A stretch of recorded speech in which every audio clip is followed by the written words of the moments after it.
Sui muri del quartiere Pertini, delle case del quartiere Pertini, in questi giorni sono apparsi dei messaggi che hanno un po' allertato, allarmato i cittadini. Chi garoba il salame? Allora ci siamo chiesti a che cosa si riferisse questo messaggio sicuramente misterioso, e siamo arrivati nella sala teatro della parrocchia del quartiere Pertini e abbiamo trovato il fantasmagorico, esuberante presidente del comitato di cittadini, Rocelli, che è su un palco. E allora questo significa, Rocelli, che Chi garoba il salame è il titolo di una pièce teatrale che ha scritto interamente lei, è vero?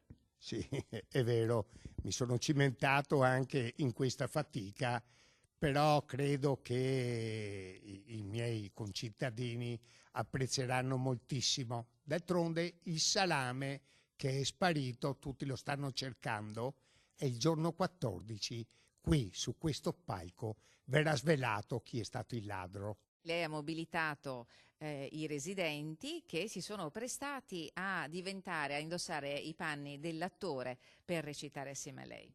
Sì, abbiamo creato per l'occasione una compagnia teatrale di residenti. Logicamente chiediamo di essere indulgenti con noi e questi nostri residenti si sono offerti, come dire, da interpretare le varie parti. Sarà un successo.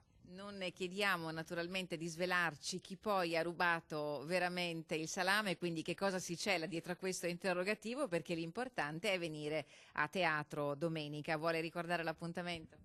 Ecco, l'appuntamento è per domenica 14 alle ore 17 presso questo teatro. Vi aspetto numerosi.